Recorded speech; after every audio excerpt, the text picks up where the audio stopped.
Hey everyone, this is Andrew at Plainview Farm. I've got a surprise. Well, I don't know, you may not be all that surprised, but I am thrilled. This is a 1955 Farmall 300 tractor. But it's not just any 1955 Farmall 300 tractor. It's my grandfather's 1955 Farmall 300 tractor. All right, so what I'm gonna do is I'm gonna push this tractor off of this trailer and then I'll tell you a little bit more about it.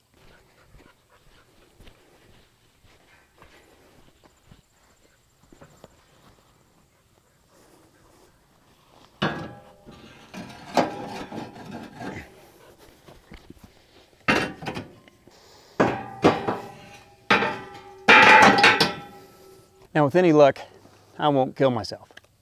So it rained after I got it home, which was really nice. But that also made for a wet seat and a slick deck. Now the good news is the brakes work. So hopefully nothing bad will happen.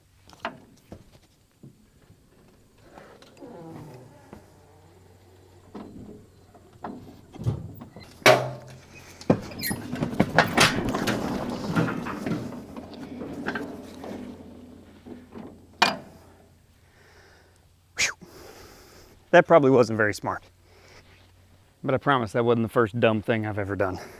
And I'm fairly confident it probably won't be the last dumb thing I ever do. So as I said, this is a 1955 Farmall 300. It's actually painted up like a 350. A Farmall 300 from the factory would have been solid red, where the 350s, they had a white grille and then this white spot here on the hood. I say it's a 1955 because the serial number, if you can make it out here, is 8158, and it has a J over there at the end. And if I've done my research correctly, the J actually stands for a Rockford clutch, and a Rockford clutch is a little bit heavier than the standard clutch that came on these tractors. Again, this is a 300, and the 300 Farmall, if you do not know, was the successor to the H. After Farmall gave up the letter series and they started going the number series, if I remember correctly, the Cub remained a Cub, but a Super A became a 100, a Super C became a 200, a Super H became a 300, and a Super M became a 400. Now a major change to this, I guess you'd call it a platform of tractor, I don't know. But the major change to these tractors from the Super H to the 300 was that they added a TA, or a torque amplifier. They also had independent PTO or live PTO, and you could get a fast hitch for them. Now this tractor was a TA delete, meaning that there is no TA. If this tractor did have a torque amplifier, there would be a linkage that runs through here, as well as a handle that sticks up right there next to the platform in order for you to engage the TA. This tractor also has a transmission drive PTO. This does not have an independent PTO. So the lever is missing, but there should be a lever that runs from here to here down to this switch, and you turn the PTO on by pulling up on that lever and engage it like that. And whenever you push in the clutch, the PTO stops spinning. The tractors that had the independent or live PTO, they had a completely different PTO assembly here. And there was actually a linkage and a lever that came up on the right side of the tractor right here, and the lever was on this side of the PTO for those tractors. So this tractor does not have, again, the TA or the independent PTO, nor does it have a fast hitch. It has a regular drawbar.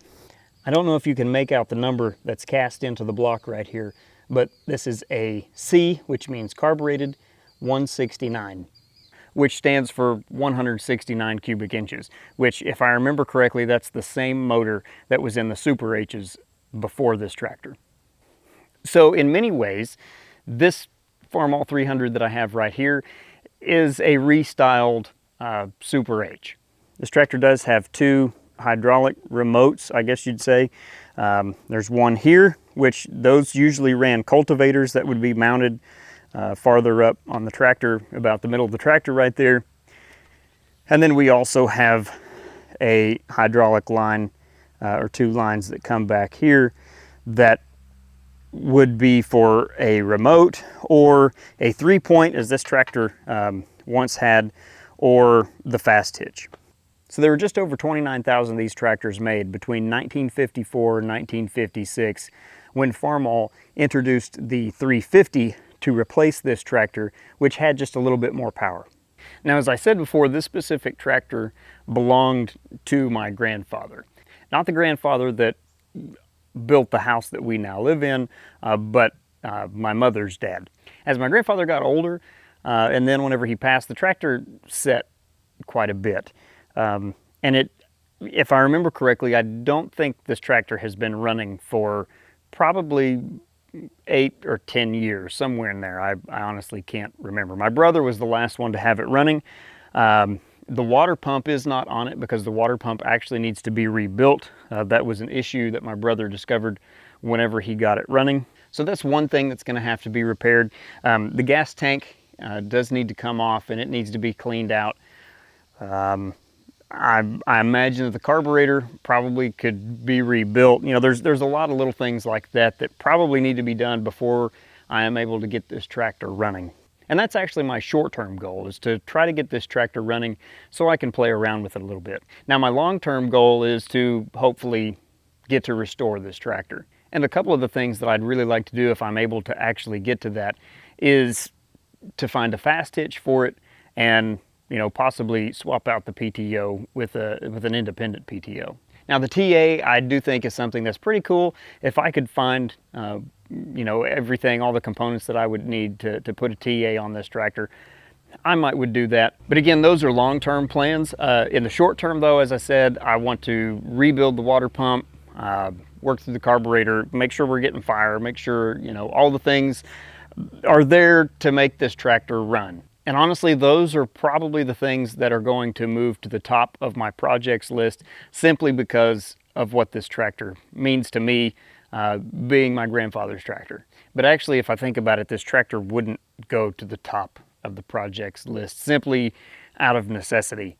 The carburetor for the M is actually in pieces right now. I'm currently rebuilding it, and I'm waiting on a couple other parts to come in, and I'm going to do a few things to try to shore up some things on the M, which be watching for that video. But once that's done, then this tractor moves to the top of the projects list.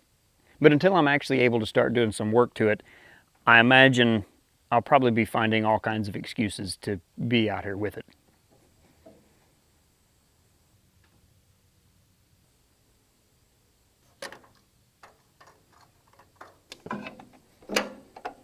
Before I go, I want to tell you one of my favorite things about this tractor whenever I was a kid, and that is the can on top of the muffler. I always thought it was so cool whenever my grandfather would start this tractor and he would just blow the can off the top of the muffler. Now, maybe I'm easily entertained, but I always thought that was something that was pretty exciting. And honestly, I can't wait until I get to blow the can off the muffler myself. As always, I appreciate you, and if you didn't find this video to be useful, I hope you at least found it entertaining. We'll see you next time.